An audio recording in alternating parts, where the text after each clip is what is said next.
तो नमस्कार, आप सभी का स्वागत है हमारे चैनल भोजपुरी पेज में। और मैं हूं आप सबका दोस्त भाई अजीत यादव। दोस्तों, खेसारी लाल यादव जी का राजा की आएगी बारात मूवी का आप लोग बहुत सारे गाने को सुने होंगे। और उसी मूवी का एक और गाना को कल ही के दिन रिलीज किया जा रहा है। यहाँ देख सकते हैं कि पोस्टर को रिलीज कर दिया गया है और गाने का नाम दिया गया है लगन में एग्रीमेंट हुई। इस गाना को खेसारी लाल यादव जी गाए हैं और साथ में अलका झा भी इस गाने को गाई है। ड्यूट सॉन्ग है, बहुत ही प्यारा सॉन्ग होगा।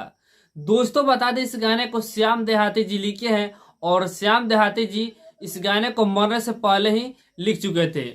और इस गाने में म्यूजिक है ओम झा जी का, जो कि इस गाना को कल ही के दिन रिलीज किया जा रहा है। कल है 10 तारीख और कल ही के दिन SRK म्यूजिक यूट्यूब चैनल पर रिलीज किया जा रहा है सुबह 6 बजे। डायरेक्ट वीडियो सॉन्ग के साथ में इस गाने को रिलीज किया जाएगा।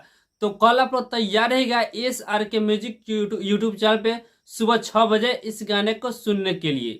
तो कितने भाई बेकरार है इस गाने को सुनने के लिए, हमारे कमेंट बॉक्स में अपना राय जरूर बताइएगा। तो बाकी इस वीडियो को यहीं समाप्त करते हैं, फिर मिलते हैं किसी नए अपडेट के साथ। तो हमारे इस चैनल पर पहली बार आए हैं तो चैनल सब्सक्राइब जरूर कर लीजिएगा, क्योंकि इस चैनल पे खेसारी लाल यादव से रिलेटेड हर वीडियो सबसे पहले आपको मिलेगा।